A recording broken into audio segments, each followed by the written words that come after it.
பத்திரிகையாளர் சுகிருதா சரங்கராஜ் இணைகிறார். அவரிடம் பேசலாம். மேடம் வணக்கம். மேடம், எதிர்க்கட்சி தலைவர் உதயநிதி ஸ்டாலினின் இந்த பேச்சு தொடர்பாக தற்பொழுது காவல்துறை துரிதமாக செயல்பட்டு நடவடிக்கை எடுத்து அவரை கைது செய்திருக்கிறது. அதனைத் தொடர்ந்து பல்வேறு பகுதிகளிலும் திமுகவினர் எதிர்ப்பு தெரிவித்து ஆர்ப்பாட்டங்களில் ஈடுபட்டிருக்கிறார்கள். இந்த சம்பவத்தை எப்படி பார்க்கலாம்? வழக்கமாகவே பார்த்தோம்னா அரசியல் தலைவர்கள் இன்னுமே பாலின சமத்துவம், அதாவது ஜெண்டர் லென்ஸோட ஒரு பெண்கள் மீதான பொதுவெளியில பேசுறது குறித்த இன்னும் புரிதல் கொஞ்சம் சற்று குறைவாகவும் தான் இருக்காங்க. அது அவங்களை குறையும் சொல்ல முடியல. ஏன்னா சட்டங்கள் கடுமையா இருக்கு, பெண்களுக்கு எதிராக குற்றங்கள் இழைக்கிறது பேசினாலாம் இருக்கு. ஆனா அது பேசுறதும் நம்மளுடைய சொசைட்டியுடைய கல்ச்சர்ல அது இன்னுமே வளர நிறைய நாம அதை பத்தின அவேர்னஸை ஏற்படுத்த வேண்டியது நான் சொல்லிடுறேன்.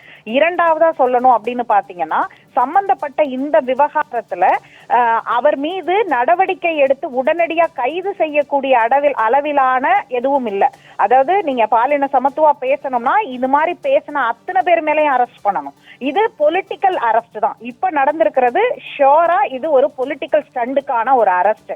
நாளைக்கு சட்டமன்றம் கூடுது, பட்ஜெட் தாக்கல் பண்ணும்போது எதிர்கட்சி தலைவரே இருக்கக்கூடாது அப்படிங்கிற ஒரு இடத்துல இருந்து அரெஸ்ட் பண்ணப்படுறதா தான் பார்க்கிறேன். உதாரணத்துக்கு சொல்லணும்னா, பாஜகவுடைய மாநில தலைவர் திரு நயினார் நாகேந்திரன் கடந்த சில மாதங்களுக்கு முன்பு முதலமைச்சரை கடுமையான விமர்சனங்களுக்குள்ளார ஒரு வார்த்தையில பேசினார். அவர் எப்ப த்ரிஷா வீட்டை விட்டு வெளியில வருவார்னு கேட்டார். அன்னைக்கு ஏன் அவர் மீது நடவடிக்கை எடுக்கவில்லை? அதுவும் தவறு.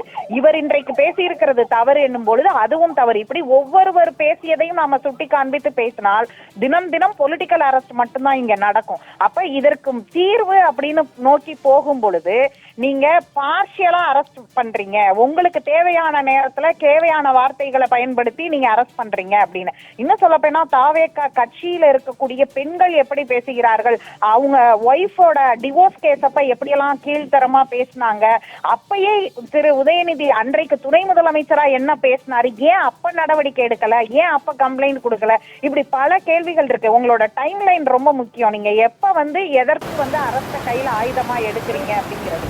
இந்த அரசின் மீது பல குற்றச்சாட்டுகளை விமர்சனங்களை 90 நாட்களுக்குள்ள எதிர்கட்சிகள் வச்சிருக்கிறாங்க.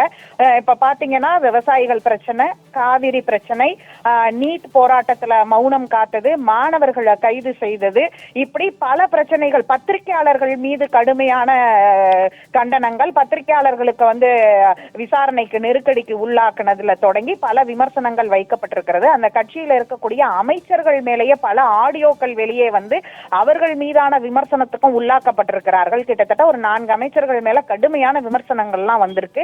அப்படி இருக்கும் பொழுது அதிலிருந்து ஒரு திசை மாற்றும் நடவடிக்கையாக எதிர்கட்சி தலைவர் மீது இந்த நடவடிக்கை அப்படின்னு தான் நான் பார்க்கிறேன். அதே நேரத்துல இதில் பேச்சு சுதந்திரத்திலையும் தாண்டி இதுல கொஞ்சம் ஜெண்டர் லென்ஸோட தலைவர்கள் பேசுவதற்கான ஒரு ஒன்றாவும் இருக்கணுங்கிறதையும் சேர்த்து வலியுறுத்தி ஒரு ஜெண்டர் சென்சிட்டிவிட்டி ட்ரெயினராகவும் அதை நான் இங்க வலியுறுத்துறேன். நிச்சயமாக மேம், நீங்கள் ஏற்கனவே குறிப்பிட்டதை போல தான் அரசியல் ரீதியாக பார்க்கும் பொழுது ஒரு அரசியல் கட்சி தலைவரை தாக்கி பேச வேண்டும் என்றால் ஒரு பெண்ணை தொடர்புபடுத்தி பேசுவது என்பது நெடுங்காலமாக தொடர்ந்து நீடித்து கொண்டே இருக்கிறது. இந்த நிலை மாற வேண்டும் என்றால் இதுக்கு என்ன செய்ய வேண்டும்? அது அரசியல் தலைவர்கள் தாங்கள் பயன்படுத்தக்கூடிய வார்த்தைகள், அது பொது வெளியில எப்படி பேசணும் அப்படிங்கிறது எல்லாமே அவங்க கவனத்தில் கொள்ளணும். இன்னொரு பக்கம் இந்த இடத்துல முதலமைச்சர் பேசுகிற வார்த்தைகள்லையும் சில அவருடைய பதவிக்கான பொறுப்புக்கான மாண்பு வேணும். அவர் பயன்படுத்தக்கூடிய பொது மேடைகள்ல, அரசியல் மேடைகள்ல பேசக்கூடிய வார்த்தைகள், சட்டசபைக்குள்ள மரபை மீறி செய்த ஆக்ஷன்கள், இது எல்லாமே விமர்சனத்துக்கு உட்பட்டதுதான். அப்ப நீங்க என்ன மாதிரியான ஒரு ரியாக்ஷனை கொடுக்குறீங்களோ அதே ரியாக்ஷன் தான் உங்களுக்கு வரும் அப்படிங்கிறதையும் சேர்த்துதான் இதில் கணக்கில் கொள்ள வேண்டியதா இருக்கு. இப்ப கடந்த காலங்கள்ல பாத்தீங்கன்னா அனைத்து கட்சிகள்லயுமே ஒரு 2ஆம் கட்ட தலைவர்கள் வச்சிருப்பாங்க. இந்த மாதிரி லோயர் த பெல்ட் அடிக்கிறதுன்னே சொல்லுவாங்க. அப்படி பேசுறதுக்குன்னே சில பேரை வச்சிருப்பாங்க, சில ஸ்போக்ஸ் பர்சனை. அதே மாதிரி இன்னைக்கு என்னன்னா முதலமைச்சரும் அப்படி பேசுறாரு, எதிர்கட்சி தலைவரும் அப்படி பேசுறாரு, முதல் கட்ட தலைவர்களுமே அப்படி பேசுறாங்க. அப்படிங்கும் போது எதை நோக்கி நாம பயணிக்கிறோம்? நம்மளுடைய ஜனநாயகம்ங்கிறது என்ன, கருத்து சுதந்திரம்ங்கிறது என்ன, பொதுவெளியில நாகரிகமான வார்த்தைகளை பயன்படுத்துறது என்கிறது என்ன அப்படின்னா, ஆனா இதுவரைக்கும் தமிழ்நாடு வரலாற்றுல இருந்த முதலமைச்சர்கள் பட்டியல் எடுத்து பார்த்தோம்னா இந்த அளவுக்கு அவர் வந்து அந்த வார்த்தையை பயன்படுத்தாம வாயில நல்லா வருது, இந்த மாதிரி வார்த்தைகள் எல்லாம் தகாத வார்த்தைகள் மேடைகள்ல பயன்படுத்தவே கூடாது. அப்ப அவருக்கும் அது சேர்த்துதான் நான் சொல்றேன். இப்ப எதிர்க்கட்சி தலைவர் பேசியது எப்படி கண்டனத்துக்குரியதோ, அவர் மீது நடவடிக்கை எடுக்கிறாங்களோ, அதே மாதிரி அவரும் அதை உணர்ந்து முதலமைச்சர் பொறுப்புக்கு ஏற்றவாறு பேசணும். மற்ற இப்ப நயினார் நாகேந்திரன் பேசுனதும் தவறுதான். உடனே ஒரு பெண்ணை தொடர்பு படுத்தி பேசுறது அப்படிங்கிறது, பொது வெளியில பேசுறது அப்படிங்கிறது வந்து அது சட்ட ரீதியா சரியா தப்பா அதெல்லாம் வந்து அவங்க தனிப்பட்ட விவகாரம், அது அவங்களுடைய தனிப்பட்ட விவகாரம் தொடர்பானது. அதை வந்து நாம பொது வெளியில கேள்விக்குள்ளாக்க முடியாது. அதை வைத்து ஒரு அரசியலை மையப்படுத்தவும் முடியாது.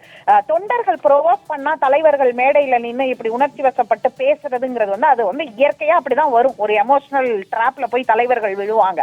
ஆனால் அது ஒவ்வொன்றுக்கும் கைது அப்படின்னு போனோம்னா, இப்ப 6 பிரிவுல போட்டிருக்காங்க இல்லையா, இன்னைக்குதான் அண்ட்ரஸ்டா இருக்கு ஸ்டேட். இவரை கைது பண்ணதுக்கு அப்புறம் எல்லா இடங்கள்லயும் திமுகவினர் போராட்டம் பண்றாங்க, ஆப்போசிஷனுக்கு தாவேகாவினரும் களத்துல இறங்கி போராட்டம் பண்றாங்கும் போது அண்ட்ரஸ்டா இன்னைக்குதான் ஸ்டேட் இருக்கு. அப்ப லா அண்ட் ஆர்டரை காப்பாற்ற வேண்டிய நீங்க எந்தெந்த மாதிரி விஷயங்களுக்கு அவங்க வந்து வேற ஏதாவது குற்றச்சாட்டுல சம்பந்தப்பட்டிருக்காங்க, கோர்ட்ல நீதிமன்றம் வந்து அதுக்கு வந்து நடவடிக்கை எடுக்க சொல்லுது, உத்தரவிடுது, தீர்ப்பு வந்திருக்கு அப்படின்னா அது வேற. கடந்த காலங்கள்ல அப்படிதான் அரசு எல்லாம் பண்ணியிருக்கிறாங்க. ஆனா ஒரு வார்த்தைக்காக அல்லது வந்து ஒரு பேச்சுக்காக வந்து தொடர்ந்து இந்த மாதிரி கைதுகள் நடந்துச்சு அப்படின்னா, நான் வந்து அவங்க வந்து இப்பதான் லேர்ன் பண்ணிக்கிட்டு இருக்காங்க இந்த கவர்மெண்ட். அவங்க புதுசு, அவங்க லேர்ன் பண்ணட்டும், இன்னும் லேர்ன் பண்ணிட்டு எக்ஸ்பீரியன்ஸ்டா வரட்டும், நாம அதை தான் வரவேற்கிறோம்.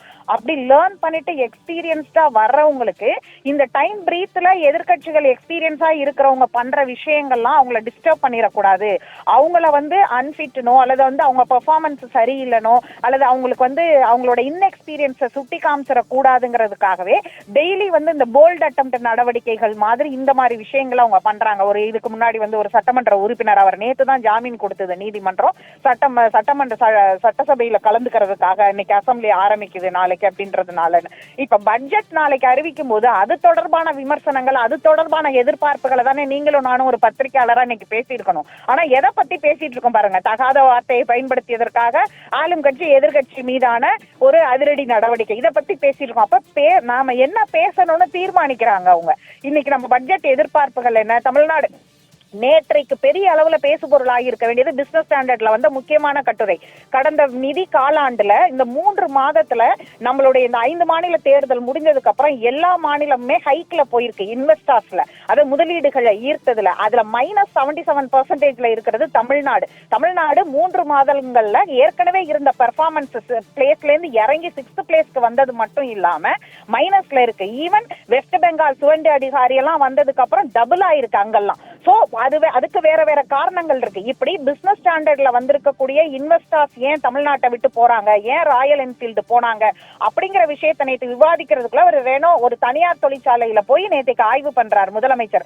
உடனே வந்து நம்ம மீடியாக்கள் அதை பத்தி தான் பேசுறோம். அவர் கோட் போட்டுட்டு போனாரு, அங்க இருந்தவங்க மொபைல்ல செல்ஃபி எடுத்தாங்க, வீடியோ எடுத்தாங்க, அவர் கையில அவரே கொடைய பிடிச்சிட்டு போனாரு அப்படிங்கிறது மாதிரியான விஷயங்கள் தான் மீடியாக்கள் இன்னைக்கு பேசுதே தவிர அந்த பிசினஸ் ஸ்டாண்டர்ட் கட்டுரையை பத்தி எத்தனை பேர் ஆய்வு பண்ணாங்க, அது தமிழ்நாடு இன்னைக்கு ஏன் வந்து மைனஸ்ல போயிருக்கு, இதோட தாக்கம் என்னவாக போகுது, இதோட இம்பாக்ட் என்னவாக போகுது அப்படிங்கறதுல இருந்தும், மத்திய அரசு நமக்கு கொடுக்க வேண்டிய நிதியை கொடுக்காம இருக்கிறது, மெட்ரோ ட்ரெயின் கோயம்புத்தூர் மற்றும் மதுரையை நிராகரிப்பேன்னு சொன்னதுக்கு அப்புறமும் தமிழ்நாடு அரசு மௌனம் காப்பது, இப்படி பல கேள்விகள் இதற்குள்ள இருக்கு. மேகதாது அணை, காவேரி பிரச்சனை, இதெல்லாம் திசை திருப்புற ஒரு விஷயமா தான் நான் இந்த அரசை பாக்குறேன்.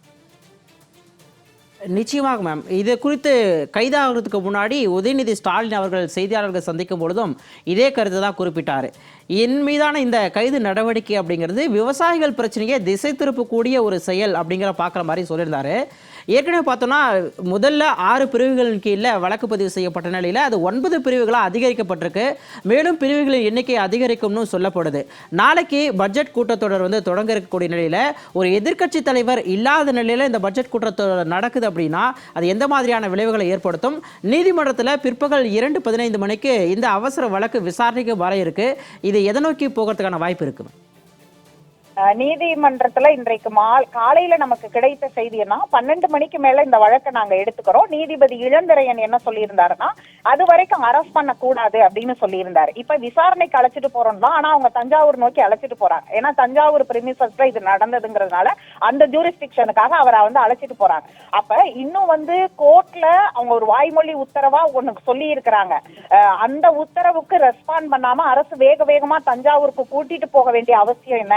அப்ப தஞ்சாவூருக்கு இவங்க கூட்டிட்டு போறாங்கன்னா அங்கங்க இவருக்கு போட்டிருக்கிற அந்த 9 பிரிவுகள்ல ஒன்று பொதுமக்களுக்கு, அதாவது இடையூறாவும் சட்டம் ஒழுங்கு பிரச்சனை மோதல்களை இருதரப்பினருடைய மோதல்களை உருவாக்க பேசினார்னு. ஆனா அது ஒரு பேச்சா எல்லா தலைவர்களும் இன்னைக்கு அப்படிதான் பேசுறாங்க. அப்ப 2 நாளைக்கு முன்னாடி நாம் தமிழர் கட்சியுடைய நிறுவனர் தலைவர் சீமான் எப்படி பேசினாரு, அவர் எப்படி எல்லாம் பேசினாரு அப்படிங்கும் பொழுது அப்ப நீங்க ஏன் செலக்டிவா ஆக்ஷன் எடுக்கிறீங்க? அப்ப அவரும் பேசினதுக்கு இப்படி எல்லா தலைவர்களும் அவங்க தொண்டர்கள்ட்ட பேசும்போது இப்படிதான் பேசுவாங்க. அப்ப அவங்க கட்சிக்கு இவர் கடந்த காலங்கள்ல ஒரு கட்சி தலைவராக எப்படி பேசி இருக்கிறார் அப்படின்லாம் பார்த்தோம்ல நாம. அந்த மாதிரியான விஷயங்களை எல்லாம் இப்ப ஏன்னா இவர் நேற்று யூஸ் பண்ண ஒரு வேர்டு, கடந்த காலத்துல இன்றைய முதலமைச்சர் கடந்த காலத்துல ஒரு கட்சி தலைவரா தேர்தல் பரப்புரையில பேசின பல வார்த்தைகளை சுட்டி காண்பித்து அவர் ஸ்டைல்லே நான் ரிப்ளை கொடுக்கறேன்னு சொல்றாரு இவர்.